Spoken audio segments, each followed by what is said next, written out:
For anybody that has been watching or listening to Relatable Journey for a period of time knows, obviously I'm in the sports world and a lot of our guests have to do with sports, but I love conversations with anybody, any walk of life. And Ted Phaeton is exactly that. He's a meteorologist. So if you love weather, you're probably going to love this conversation. He is our meteorologist here on Fox Charlotte, Queen City News. And Ted and I have gotten pretty close pretty quickly, in part because of his faith, but also because we love to talk about things that are a little bit deeper than what you had for breakfast or what you had for lunch and your favorite football team. So please enjoy our conversation and Ted's faith and his journey. He claims it's an early journey in his life, but he's a lot deeper than he even knows. So please enjoy this episode of A Relatable Journey. I grew up in the Catholic Church, and after I graduated high school and went to college, I kind of distanced myself from that.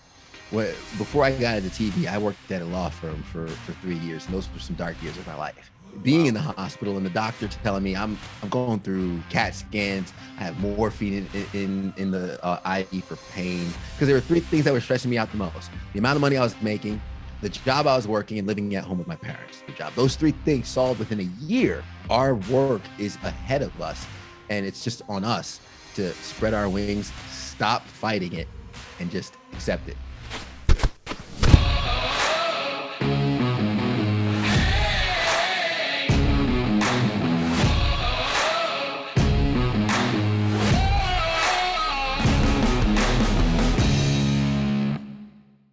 Well, my man, thank you for coming on A Relatable Journey. This is Ted Phaeton. Everybody who doesn't know Ted, he's our morning meteorologist. He's the host of the Modern Man podcast. Tell everyone about your podcast real quick before they want to listen. Yeah, man. Well, first, Will, thanks for having me on. Great show. What's up to your audience? I host the Modern Man podcast. It was a mission I started a long time ago, and really, I just want to connect men in pursuit of their potential. I kind of identified this need in the world first by knowing my blessing of having my father through most of my life. And when I moved away from home, I leaned into a lot of just male mentorship and kind of knowing what it's done for me in my life. So I started this podcast just to highlight the good men that are out there that I think don't get enough highlighting in society today. So we have That's weird because I haven't been on your podcast. Huh. That's odd. I mean, you're on the list. You didn't get the email. But it's all about connecting men in pursuit of their potential, just to kind of elevate ourselves to the next level. I would say it's a men's mental health podcast, but we're not good at asking for help. So it's more of a networking and empowerment podcast. Let's talk about doing good things, doing great things, put wind in each other's sails. But when life gets hard, we'll have those relationships built already so we can lean on each other, kind of dig the well before we're thirsty, because male isolation, I think, is a huge problem. The suicide rate amongst men is egregious. And, if we could just start building better connections and have some positive male role models around us, I think it can make us as men better. I think it can make communities better, and eventually, hopefully, the world better. Yeah, man, I love that because, I was watching something with Jordan Peterson the other day, and he was saying, being a man is necessary. Being a man in society, you need men in society. And we're told today that you're toxic if you're a man. Like you're not good. Like you're doing it wrong if you're a man. And that's not true. Like you need men in society. So I love that message. And I think that's important. And we can all learn and grow, men or women, no matter who you are. So that's awesome, man. Good for you. Appreciate it, man. Just to touch on that really quick. I want to talk, because you said that thing, it's like a trigger word for a lot of people, right? Okay. Toxic masculinity. Yeah. And I compare masculinity to gunpowder, right? Or explosives. The number one purchaser of explosives is the US Army, and obviously they use it to destroy. The number two consumer in the world of explosive is Walt Disney World, and they use it to create magic. So if we look at masculinity as an explosive, sure, you can talk on its destructive power, but also its power to spring joy and happiness to is protect. There as well. Exactly. And that's kind of what I'm leaning into is like, hey, this thing in itself might not be bad, but what it's used for can be, but it could also be used for an amazing amount of good. Oh, I mean, absolutely. I mean, you can use your strength. Men are stronger, faster. And if we use that as a weapon, then it's a negative. If we use that to protect ourselves, our children, and our women, then it's used as a positive, and that's the way it should be. And that's not to say everything. I mean, like Ronda Rousey would beat my face in. So, like generally speaking, men have to be the protectors in society. And I think that's awesome to put us up on the pedestal that we deserve to be on if you're doing it right. Doing my best, man. Doing my Oh best. man. So how did we were talking and you're like, I don't know if I'm the best candidate for a relatable journey. I don't know if I'm the best candidate for your podcast because you're new in your journey. And I think that's awesome. Everyone's journey starts somewhere in your faith. Mine Yeah. started younger thanks to my parents, and I was ingrained in the church, and my faith and my relationship with Christ grew. But like recently, within, I don't know, 5 years or so, something like that, I really started to understand tithing. Like there's different steps and understanding like the money's not my money isn't mine. It's God's. God's lending it to me. It's going to be somebody else's when I die. Yeah. So like there's different steps, there's different things. So where are you on your faith and how did that start for you to be like, you know what? I want to get to know Jesus a little bit. Yeah, man, it started with community. Back to the male role model. I had some good friends around me who were faith-based. And when you have somebody that you look up to and they have aspects of their lives you want to embody, you want to be on the Kool-Aid they're drinking. You want to, you like, hey man, I'm gonna order what he's having. Mhm. And it just came from these guys just loving on me and telling me what worked for them.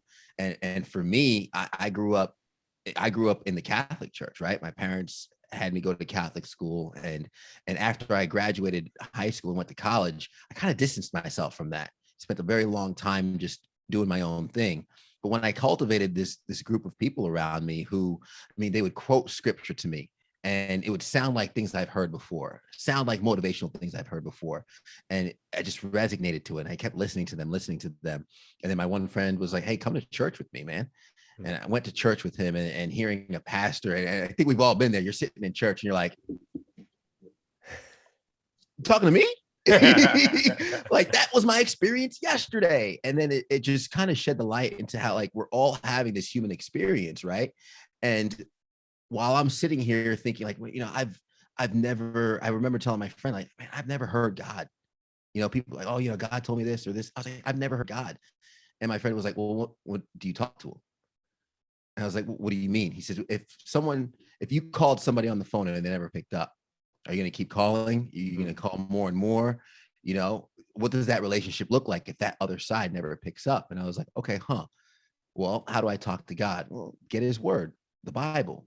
So I started taking Bible verses in, seeing how they apply to my life. And I've seen the shift. And much like what happens when I start working out and then you start seeing those results, you're like, oh, let me keep doing this. Let me dig deeper, right? The workout journey was a long time ago for me, and it's still something I do to this day because of the fruits that it bears. Same thing with my journey in faith is as I've pursued God and as I pursued understanding and learning Jesus, I started seeing some of the fruits of my life change, the abundance of my life change. And I think it's made me a better man. It's made me a better person. And I say I'm still early on in the journey because I'm surrounded by other people who are so much farther down that I hope to be like, and I hope to follow, but I also hope to forge my own path along the way as well. It's so funny. I was never in the Catholic Church. I was always in basically non-denominational Protestant or whatever it might be. And everyone I've had on a relatable journey that says they were in the Catholic Church, went to Catholic school, says they left their faith at some point in their life. And I don't necessarily know why it is. It seems like it's more based on rules versus a relationship with Christ. So how have you seen your relationship grow versus what you thought religion was, quote unquote, if you're listening on this, what you thought religion was versus where you are now? And it seems like you're more in a faith versus a religion. Yeah. I would say for me, my experience, it was more rebellious. I think it was, especially through high school where it was a structure, right? And I remember, I mean, we went to a high school that used to be all boys, but they were friars and we had to follow a structure. So when I went to college and I had my independence, my freedom, as you would, naturally there was rebellion in that. Yeah. And I think it wasn't so much running away from God. I think it was running away from the religion. It was running away from these bars I felt that was keeping me in. And it was almost as though I felt like I had to have an identity that didn't feel like me. What's different for me now is more, I feel like the seed of who I am was injected into me from birth by God. And my expression of life is my religion, is my faith, right? It's more or less, I put it this way. I talk about, growing up, going to Catholic school, being, we could talk really about in terms of race. I was one of two, maybe three Black kids in all the class. And I have a pretty good vernacular, speak well, I always have my whole life. My parents leaned in on me for that. But what ended up happening, I also have a good slang, good urban talk, but I was somewhere in the middle, right? I was a little too Black for the white kids, a little too white for the Black kids. And I didn't really have a place. And I was like, okay, why don't I fit in?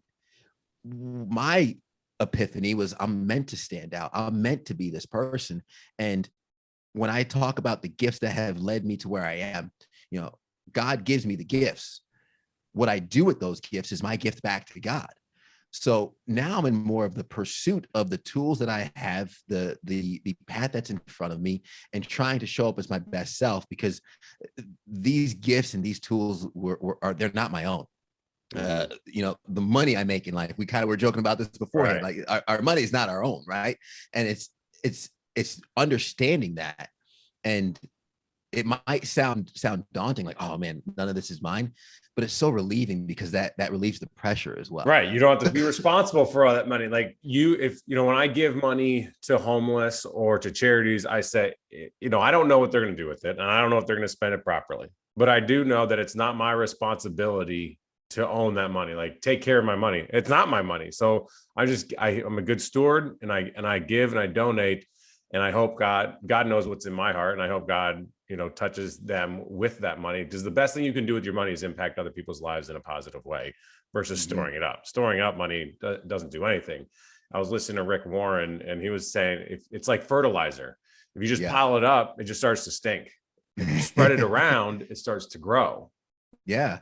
And that's the thing too, is like, so the pursuit of money, right? Talking on that. And, in the Catholic faith or whatnot, it was almost like I had to feel bad about my pursuit of money, right? There's a lot of guilt tied to the Catholic faith. Exactly. And guilt is a sin, because then if you feel guilty, then you don't believe that your sins are forgiven.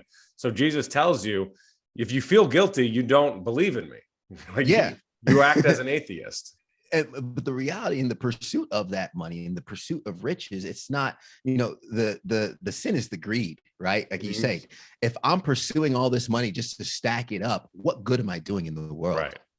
But if I'm pursuing this money because I want to give to my church, I want to take care of my family, I want to help those that need, that's a pure pursuit. And there's nothing wrong with that, right? I forgot. I think it was Pastor Mike, one of the many pastors that I follow and sermons that I listen to, when he was like, God has no problem with money. It's the priority.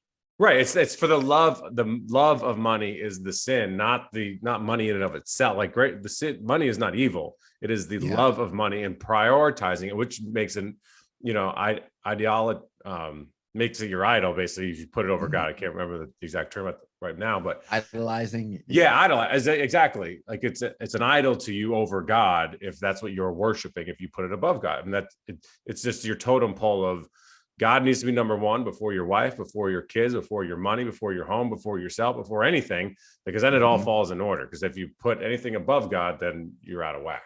Yeah. No, I mean, again, the priority list and the way you listed that, I thought was perfect, because that's kind of how I structure my list. That's how I structure my goals in life. And what's interesting about the things I do today that make money, me being a meteorologist, I did that for free before I ever got paid for it. And even podcasting, right? Doing that for free before I ever got paid for it. You're on a podcast that makes zero money, which is why we have to do it via Zoom. Exactly. Listen, I record via Zoom also. I'm lean and mean, but at the same time, it's chasing. When we talk about purpose a lot, we talk about fulfillment, but a lot of people think, okay, what am I going to do in life that makes a lot of money? And I'm more or less thinking, okay, what triggers a spark in me? What makes me feel alive? What makes me feel like I'm contributing to society? And when I started chasing those things, the money followed.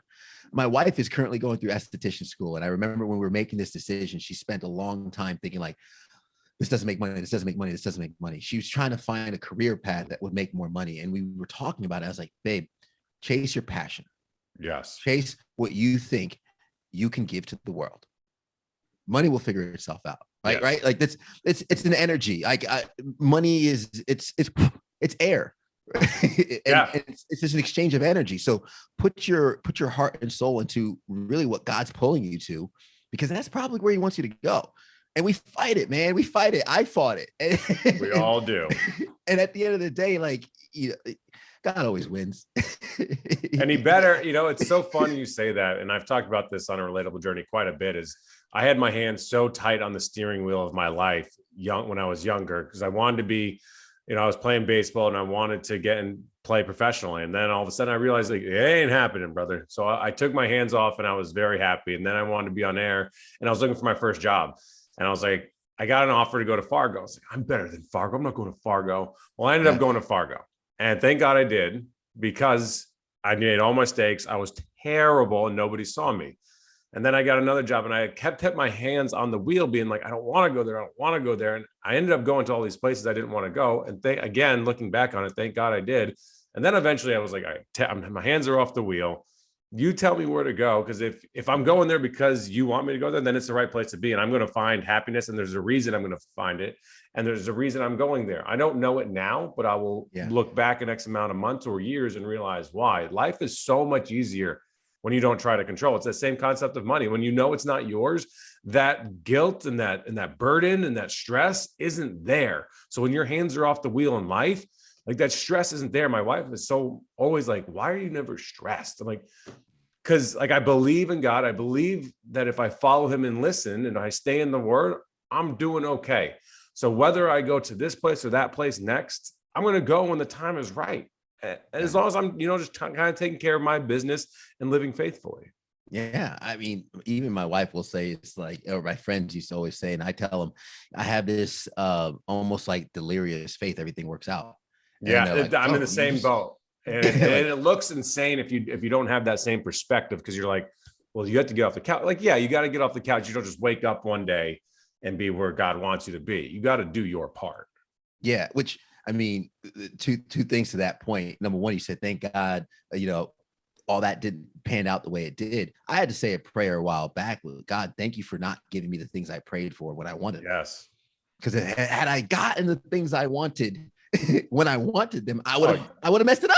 You would have messed it up. You would have failed. You would have been a disaster. It would have been absolutely horrible. It's like Garth Brooks' song Unanswered Prayers. He was just in Charlotte. I mean, yeah. Think about all the girlfriends you had growing up. Like, oh my gosh, I want to marry her. Please, Lord, have her like me. Like, then you wouldn't know your wife. You wouldn't have the same family. Or if you got the job that you wanted, you would have been so bad. You would have been laughed out of the industry. For me, that I would never would have been back in the industry, because I would have been that guy. It would have been so bad. Yeah. So I had to say thank you for that. And then number two, I had to learn what obedience was. Like for me, I used to think, and a lot of us think, obedience is just surrender, right? Obedience is like, okay, fine, I'm at your will. But that's not it, right? If your parent says take out the trash, obedience is doing that work. Obedience was me laying into something that I quite frankly wasn't happy with at the time. Before I got into TV, I worked at a law firm for 3 years, and those were some dark years of my life. But I remember the stress putting me into the hospital, being in the hospital, and the doctor telling me I'm going through CAT scans. I have morphine in the IV for pain. I have ulcerative colitis, an autoimmune disease, attacks my large intestine. So the surgeon comes in like, hey, we're gonna have to do a CAT scan. It's not looking good. We might have to take your large intestine out. I'm 23 years old, man. I'm like, I don't want to lose my large intestine. But I just remember I'm praying, and I'm like, at that time, didn't have much of a relationship at all. But here I am in my darkest moment, praying and asking, get me through this, get me out of this. Long story short, leaving the hospital, I remember taking a different approach at life, right? I went back to my job. And though I hated it, it didn't change anything. But I said, let me apply myself in this. And applying myself in that and talking to them led to a $5,000 raise, a $5,000 yearly raise, which was amazing at the time, because it allowed me to move out of my parents' house. Because there were three things that were stressing me out the most: the amount of money I was making, the job I was working, and living at home with my parents. So once I accepted the obedience of where I was, I went into work mode. Worked, got a $5,000 raise, money I'm making goes up. That allowed me to move out of my parents' house. no longer living with my parents. And a few months later, got a phone call to go to Saginaw, Michigan to start as a meteorologist, my dream job. Those three things solved within a year from me just leaving the hospital and just be like, you know what? Fine. I'm not going to fight it anymore. And I always talk about, so many people say, oh God, if you would just, help me out with this and the other thing. How many times does God answer your prayer and you don't give him the credit? Oh my, yeah, exactly. There's there's a fable, or whatever you want to call it, a wives' tale of a man's in the forest, and he's about to die, and he prays to God, God, if you save me, then I'll forever and always believe in you, and I'll be there. And all of a sudden, someone shows up, saves him, and he's telling this story to someone at the bar. He says, "Oh, you must be a big believer in God now." He's like, "Well, no, I'm just thankful for the guy who saved me." So, right, it's your perspective, and I guess, and how you look at it. But I mean, going off what you're talking about in work, you're not working for the man in the corner office. You're not working for your boss. You're working for God. So when you look at it in that perspective, it's a lot different, and you work happier and you work with joy because there's no pressure in any of that. Yeah. I mean, we get, especially in our industry, in our career, we can get so critical of ourselves and what we're doing. And I remember, and part of what I think makes me, I mean, I don't like talking about myself on air, but like part of what makes me feel good at what I do is the comfort in which I do it. Mm-hmm. There's no pressure in terms of the viewers at home watching. I'm just here with information that I'm hoping to deliver in a clear, concise manner. And I'm enjoying what I do. I'm putting love and passion into it. And like I said, the skills and the ability for me to do what I do is not my own. This is I'm an instrument. I'm an Yes. instrument of the Lord, and that's what's being delivered to people. So with that kind of mentality for me, there has been the relief of the stress. There has been, I mean, I remember I used to watch others and competitors and pick up on this and that and the other thing. And I'm like, stop. And God tells us, don't compare ourselves to others. Yeah. And I had to realize, if I want to be the best meteorologist I can be, if I want to be, the best podcaster I can be, and notice I'm saying I can be, because, no longer am I trying to top charts or compare myself to others. It's all about my internal potential. There's these gifts and abilities that I see within myself, and I want to see how far I can take it. I want to see how much I could do with this, and not in a selfish manner, because like I said, these gifts, it's an instrument of God. And I talk about art with this, right? When you listen to music that gives you chills, or you see a production or something that brings you to tears, these emotions that are sparked in you from other people's expression is, for me, I mean, that's transcendent. All right. Like me and you are talking right now, we're sharing words, we're having a conversation. The impacts that those have is only credited to something beyond us. Right. And, so I read something at one point that said, God created music. So when we hear music, we all know instantaneously when it's good and when it sounds good. We all know instantaneously when it sounds bad. And why is that? It's because it's from God. It's not like we don't all just have that like, the fact that we all know when something sounds bad or sounds good. How do you explain that? I mean, it's crazy. You go ahead. Go ahead. Yeah, that applies to so much, because one of my mentors told me about your standard and your ability, right? And when we hear music, if I pick up the piano, we know good music. I trust your taste in music, but if you don't play piano and you sat down and you're like, I want to play a piece, it's not just going to sound like an amazing orchestra, right? And that's the thing, is so many people, whenever they're chasing their dream, whenever they're chasing something that's pulling at their heartstrings, the problem is, sure, their standard might be higher than their ability to express. So before I can really express my innate ability or my thoughts, my emotions through piano, I need to acquire the skill. And a lot of people don't go through that hard time. A lot of people don't go through that gap, right? And what do? Oh, maybe this isn't for me. The moment it gets hard, oh, maybe, let me ease up on it. But when we endure those things, that's when greatness comes out on the other side, because I've also learned God's going to test to see if you really want it. Over my shoulder, some folks might see The Alchemist if they're watching, right? One of my favorite books. But it literally talks about a boy who chases his passion and gets tested along the way, and everything's conspiring to help him accomplish this.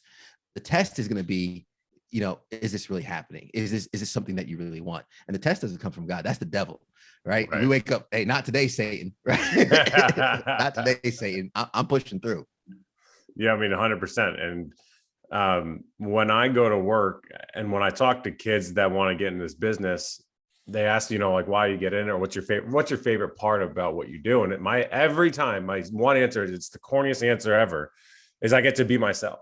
Like, I get to be me. I get to be my personality with what I do. And I feel genuinely like God was like, all right, this is what you're going to do because I love to be myself and I love myself. And that's not arrogant. It's like who God made me. And these are my skills, is to be gregarious, to be outgoing, to have the personality that I have on air. And not everyone has that. And there's a lot of skills that everyone else has that I don't have. So my answer is, it's corny from the standpoint of I get to be who I am, but it's who God made me. I get to be who God made me. I found my path by taking my hands off the wheel. And now I have such a joy for life because every day is filled with something I love to do. And that's the best part about what I do for me. And I get I get to use this platform to spread his word. I would also say, your answer was your prayer was answered too, because I saw you in the Knights softball game. You're playing baseball on a major league field, brother. I know, right? But yeah, softball. Well, that's the thing. The irony is, our prayers don't get answered the way we expect them to. Right. I wanted to play football, and I remember I took a picture a while ago. And it was when I was early on and kind of just like leaning into my faith. And it was an aha moment where Clemson, I was in Greenville, South Carolina, and Clemson won the national championship. So they take the trophy and they tour it around. And I'm sitting here next to the college national championship trophy. And I'm laughing because I was like, man, I graduated high school 135 pounds, soaking wet. Right. 5'7". For anybody that knows football, that's a small dude on the field. He's not cutting it out. That ain't happening. Had I gone my path into playing college football or whatnot, no way I would get close to that trophy. But by the utilities and the skills that I have had in broadcasting that I leaned into, that God gave me, he sat me right next to that trophy. That's an amazing perspective. Yeah. I love that. So by doing it his way, I still got there, just not the way that he wanted to. Because if you actually think about it, a few of the Clemson players, I'm friends with them. I'm friends with the ones who won the national championship. They don't have the trophy. They don't own it. They just took a picture with it. They just held it. Yeah. I did the same thing, bro. That's amazing. First of all, you're way further in your path than you let on. Like you have a perspective with your faith and who you are and what life is about way more than you let on when we were talking earlier. So I think you should know that. And I'm curious, and I'll still ask, because I was going to ask this question thinking that you are way a beginner in this, but I'm going to ask it anyway, because I think we're all kind of beginners in some facet or another. What's been the toughest thing for you as you say, a new believer in believing? Tithing. I think tithing is the hardest thing. I mean, I give, and I mean, when it comes to like, I even just got an invoice from eBay because like I sell things on eBay here and there, but I always do the 10% to charity and everything. But tithing in terms of consistently straight up 10% of my income going to the church, and I don't do that yet, and I don't know why. And that has been a bit of a roadblock for me. And when I say a roadblock, it's not something I'm avoiding. It's not something I'm fighting. I think I'm just kind of kicking that can down the road, because, and it might happen to a lot of us. We can get complacent with the relationship we have. Like, here's good. What I'm doing is enough. What I'm doing is enough. Right.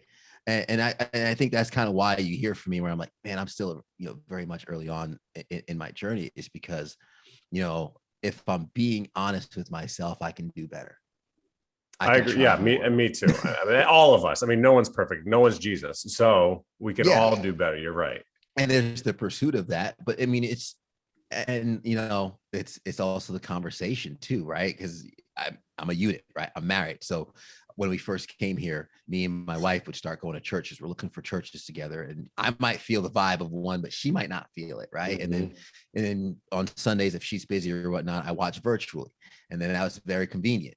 Now I'm watching virtually a lot, which is very convenient. And so it's like, oh yeah, I'm attending church on Sundays, but are you where two or more gather in my name, there I shall be. Well, when my wife goes to work Sunday morning, I'm watching church, but I'm still by myself. Yep. And We need the fellowship. Like we need to be part of small groups. We need accountability. We need the church, and the church needs us. They need men like us in there as well, because too often, the church has a bad rap because they know what we are against, but they don't know what we are for. And they need men in there that stand up for what is good. Yeah. And I think also transparency. And when I say transparency is I mean, I think we had the conversation. You even asked, you like, hey, you faithful? Like, where are you in your journey? I should live a life where you shouldn't have to ask that. Right. Right. And that's kind of where I need to work on doing better there. So again, I pride myself in trying to be self-aware. I do a lot of quiet time, a lot of reflection. And I try and have people would think I'm crazy. I'll sit down in the corner of my office and have a conversation straight up with myself, but it's not myself. I'm having a conversation with God. I'm trying to reflect and unpack things in real time and find out, how am I showing up here? How am I supposed to be moving forward? And I mean, it started off as a self-development and self-help type journey, but it's turned into so much more than that. And you mentioned, Jesus, that's the pursuit, right? How can I be like Jesus, right? One thing I say in Modern Man, no man is a template, nor will we ever be, but we have an example to follow. And that's the path that I'm going down. How difficult have you found it being a newer believer and following the truth, the Bible, God's word, and living in society that kind of it preaches virtually everything the opposite? I'll be honest. I haven't found much resistance in that because pick your circle, pick the people you're around. And I say that in terms of, obviously we are part of society. We live in society. I'm out and about, but the people I confide in, the people I speak with, the people who I text on a daily basis, and who I really build relationships with, one of two things: they're on the path, or they let me be on mine. Yeah. And that's all I ask. And when I say that's all I ask, I posed a question in the Modern Man group, and it got dicey. And the simple question was, before I got married, I said, hey, what do you guys put first in your relationship? And I put those three things: God, wife, spouse, or kids. And somebody had a questionable comment about God being one of the choices. But after seeing it play out in the comments, some people were like, hey, I'm out of here. This is the other thing. But somebody brought it to our attention. He's like, you need to put yourself among non-believers if you really intend on spreading the word. I mean, if you're always around believers, if you're always around people, that echo chamber. Exactly. If you're always around your people, who are you really impacting? Right. So for me, that was like, okay, I can understand my surroundings. And when I had the little nuances that I think people could pick up on, where, if someone's like, oh yeah, you're so lucky, I'm like, yeah, I'm blessed. Yeah. I same way. Like this isn't dumb luck. Like this is a plan. I've worked hard to get to where I am. I've relied on God. I've relied on my faith and the abilities that He's given me to get to where I am. So to say that it's lucky insinuates basically the Big Bang. Like it just happened. Like, oh, lucky for you to be like, well, I didn't just wake up here. There's a lot that went into all of this. So the concept of luck, in sports, the one way I buy into luck, and it's not what many would think, is that you make your own luck. You prepare, you study, and if you do that and you work hard, then you're in the right place at the right time because of that and you quote unquote create your own luck and you recover that fumble, or you create and you make that interception, but it's not luck, right? Yeah. People view it as luck because they don't understand what it took to get there. Yeah, it's like there's this saying, it's like luck is preparation meeting opportunity. Exactly. You prepare, the opportunity arrives, you take advantage of it, or someone else is like, the harder I've worked, the luckier I got, one being the other. Something you referenced, the Big Bang. I like that you said that, because, some people have even asked me, because I'm a man of science. I'm a meteorologist. And science and the Bible do not contradict each other. Correct. But the thing I always point out when it comes to science is I've found, like, you can go down the rabbit hole.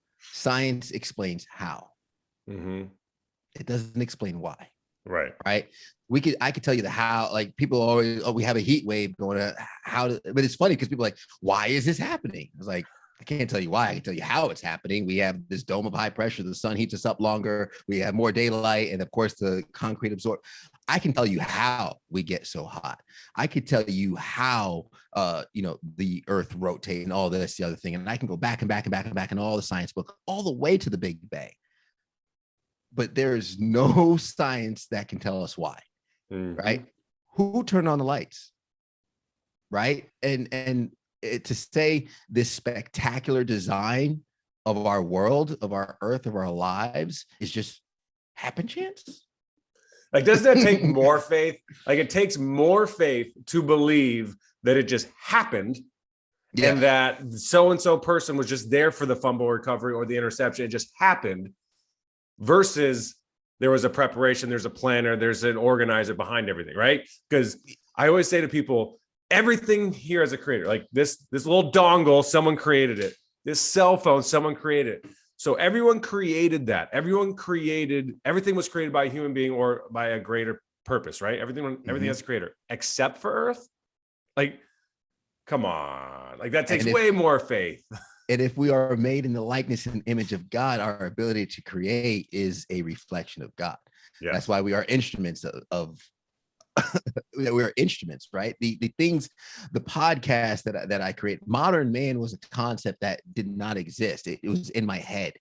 And because I went out, had the logo made, now it exists, right? That's, again, an extension of the creator.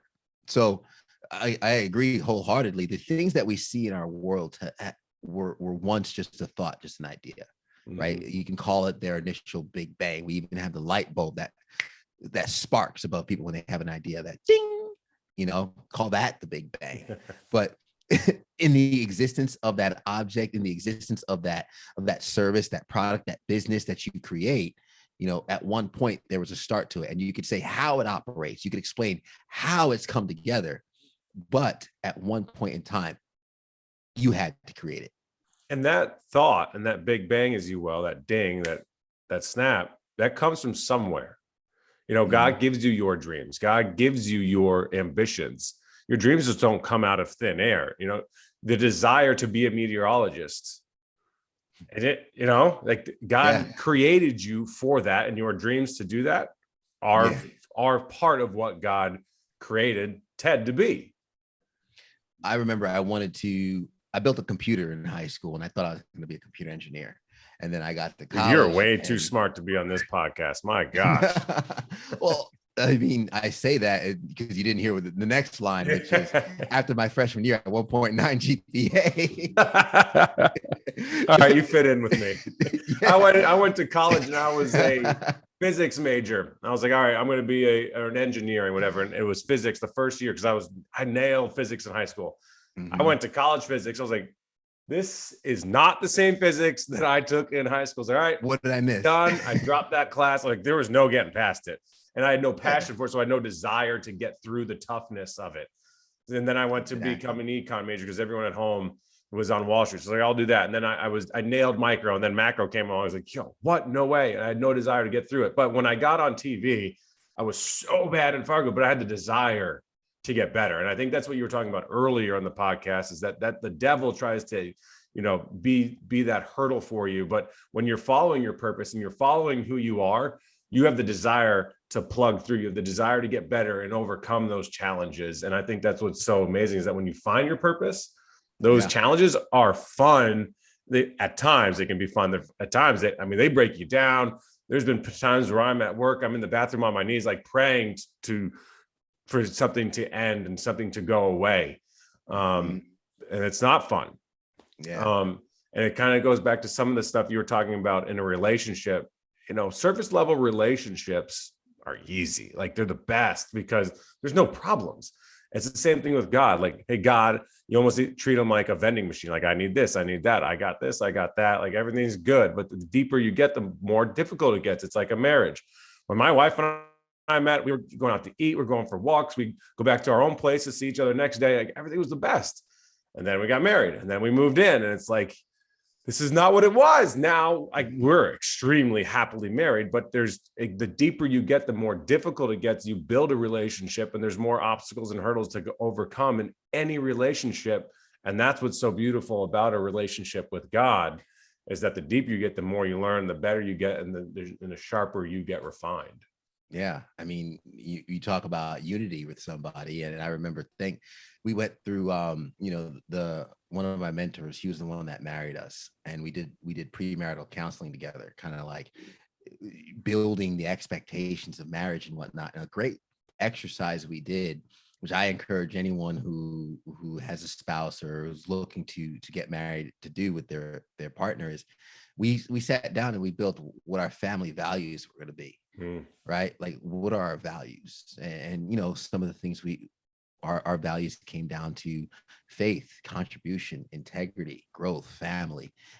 But like we had to sit down and we built our own list of values, and then we came together, and I had like 10 or 11 written down. She had like 10 or 11. And it was crazy just to notice that only 2 or 3 overlapped. But the rest were kind of accentuations of each other, right? Where like one was integrity, she had honesty, right? We could see the relation between those two, but it's digging deeper into, okay, what do you mean by honesty, right? What do you mean by integrity? Do we mean the same thing? Because communication is twofold. Communication is the things you say and how they're delivered, but it's also how it's received.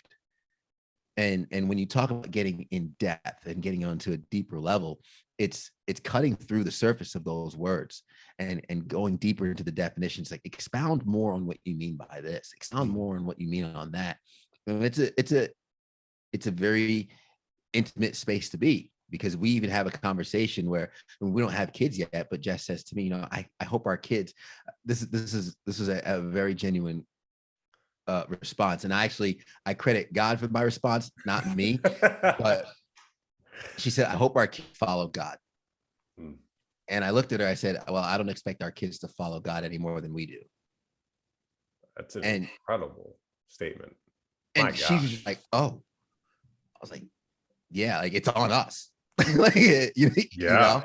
And that's why I say, like, I'm not that intuitive to respond that quick. I'm like blown away. And now I gotta make sure that is right here for when Hannah says something. I'm like, and I gotta say that. I can't mess it up. Yeah. But like, again, that came from the conversation of us understanding what we want and what we're expecting. And yes, we want kids and we want our kids to follow God. Well, babe, how are we following?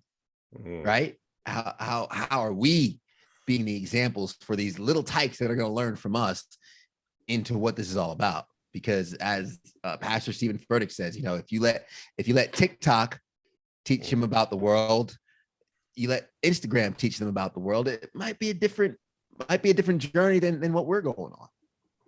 And I bet not a great one. Questionable. Do you have a favorite verse in the Bible, a verse that you live by, or one that spoke to you that's always been with you? I don't. And mainly because I'm still going through the Bible, and I'm trying to find this verse because it's part of a poem. Yours is the earth and everything that's in it. It's Rudyard Kipling, but I know that's from the Bible. I don't know which specific verse it is, but it's funny because like a lot of people might think that sounds very greedy, Ted. but like it's but it's also like a reminder of like, you know, the responsibilities of what we are, you know, like, you know, where, you know, we have dominion over everything on this earth, right? And that might sound authoritative, but it's also a responsibility. And for me, that's how I show up in the world.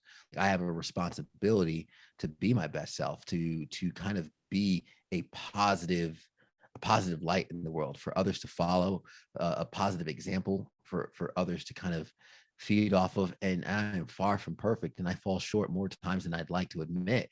But at the end of the day, that poem my dad gave me, I know the words are biblical. I do not know the verse, but that's probably what resonates with me the most in terms of how I go about my everyday life. I love that because it's a great responsibility. And it's also like marriage. You know, when we were going through our premarital counseling, our pastor said the household is up to the man to maintain, not because he is authoritative figure over the woman. It's because God gives you that woman as a gift, and it's up to you to nurture her, to make her better, to make her stronger, and to grow your garden. Your garden is your home. And if it fails, it's because of you. It is not because of the woman, it is because of you as the steward. And when God calls your wife back to him, he wants her better than when he gave her to you initially in marriage. And it's the same concept as what he gives us in this world. You know, I said so often when I pray over every meal, but too often it's like, Jesus, thank you for this food. Thank you for this day. Thank you for everything. You know, it's like, blah, blah, blah, blah, blah, blah. It's time to eat. Like, I'm hungry. Yeah. The other day I was like, you know, God, thank you for this cow. Thank you for this chicken. Thank you. And I mean that genuinely, because I was reading Genesis, and he says to us, everything in the sea is you have power over everything in the sea, everything in the air, everything that slithers on the ground. Like we own the cattle. So it was a very intentional prayer of thank you for making us, you know, in the hierarchy that you created. Thank you for the animals that we have to eat, and thank you for the farmers and the hands that prepared it as well. Because so often we forget that this earth is a blessing, it's a responsibility, and it's also a gift from God.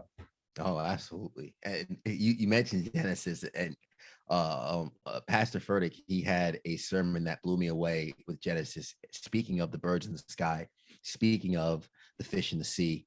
And this is something that resonated so much with me. And I think, you know, your listeners and watchers would get some benefit from it too, because we've been talking about work, right?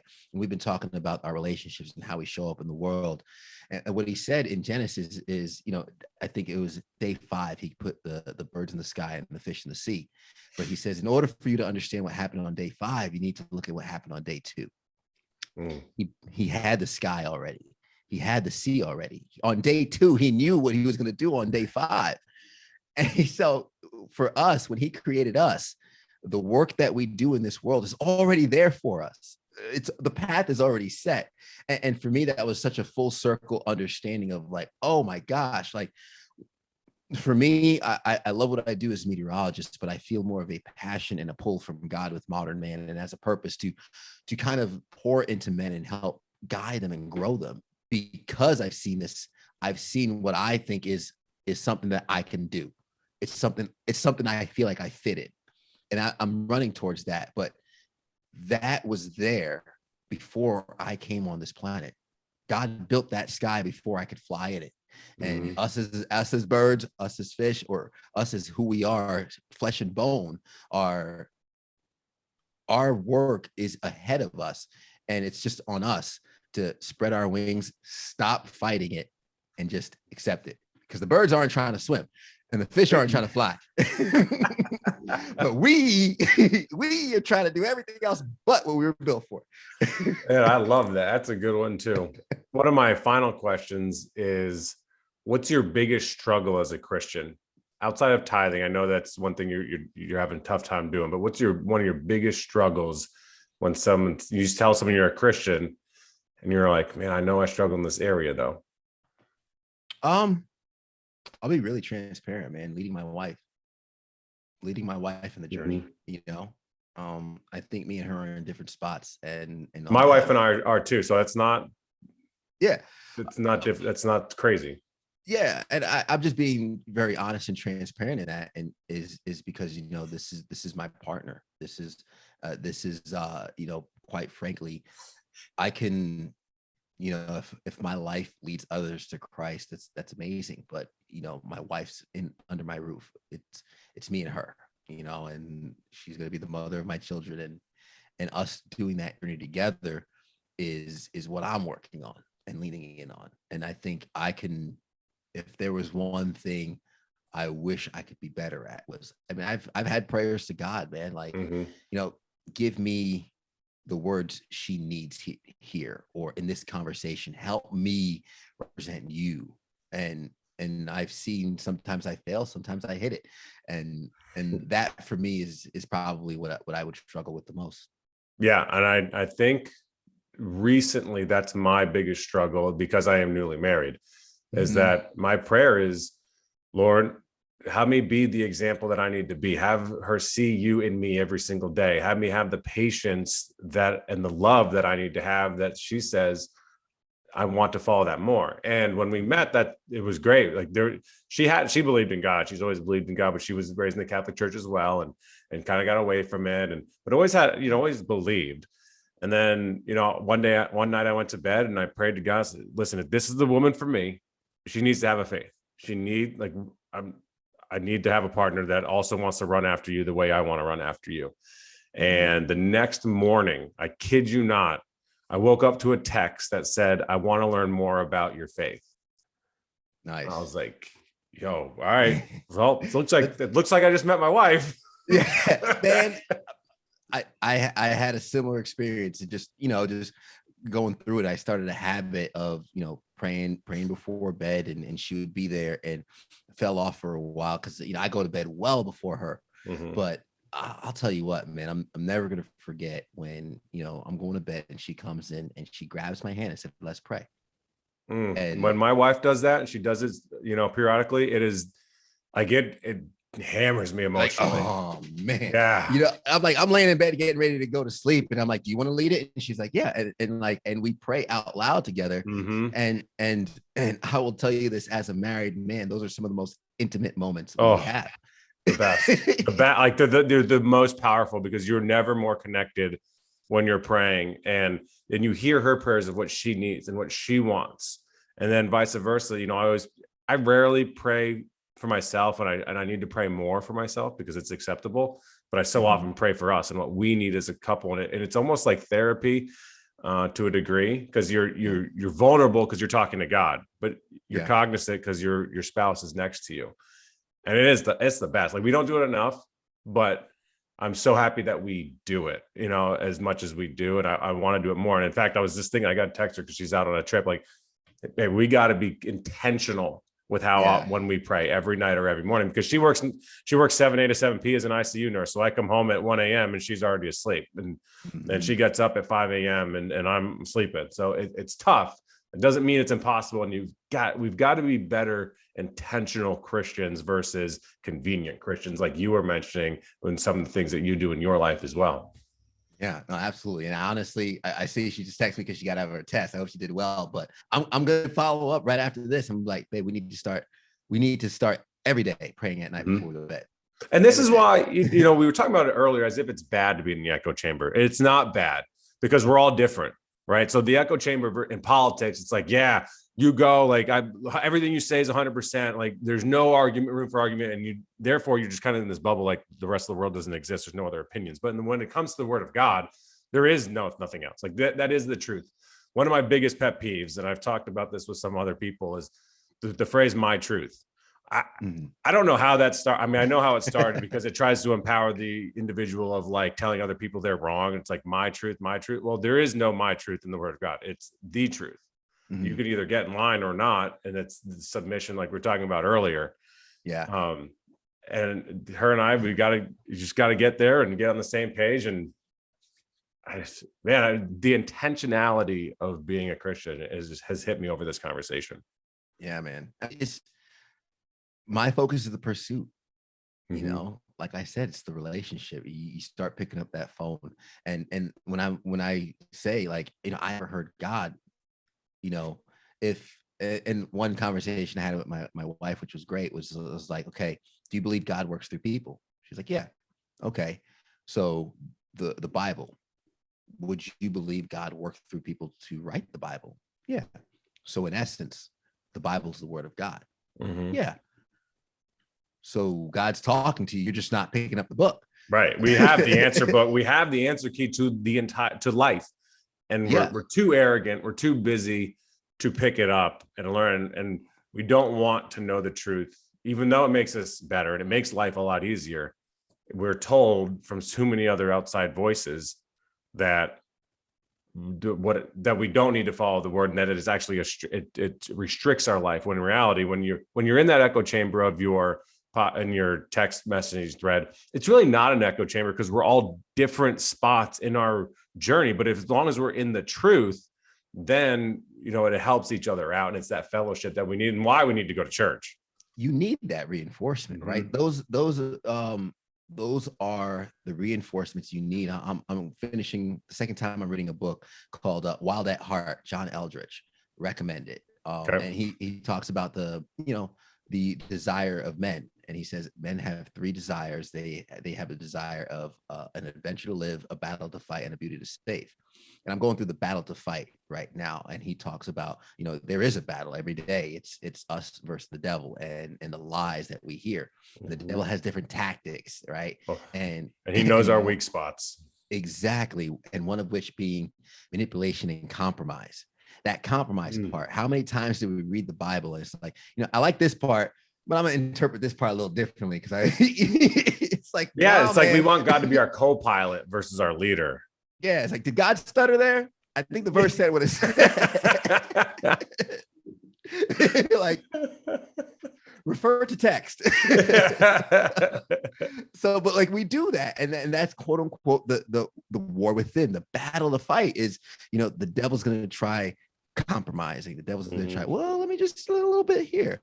And that's a slippery slope, which is why we need that echo chamber as the reinforcements to, nah, bro, stay strong. We got your back. Yeah. And listen, politics is a master class on how, if you move 1%, just little by little, and you compromise little by little, all of a sudden you turn around, you're like, I'm way far from where I started right now. And it's the same thing with the word of God. And it's all intertwined. I mean, the truth is the truth, whatever it might be. So yeah, I mean, you're right. And it's crazy. Last question is, if anyone could learn anything from your journey, what do you want somebody to learn from your personal individual journey? It's okay to stumble. It's okay to fail. I'm hard on myself. We probably all are. So if anybody can learn anything, it's, dust yourself off, get up, you're forgiven. Keep going. Man, I love that, dude. Ted, thank you for coming on A Relatable Journey. Everybody check out the Modern Man podcast. After you check out this podcast, rate it and subscribe to it as well, man. Ted, you're the best, dude. I love you. Appreciate it, man. Love you too, bro. Thank you for tuning into A Relatable Journey. However you watched or listened, please tell your friends, and also 5 stars, a like, a subscribe, whatever it takes to help spread this message. We appreciate you, and thank you again.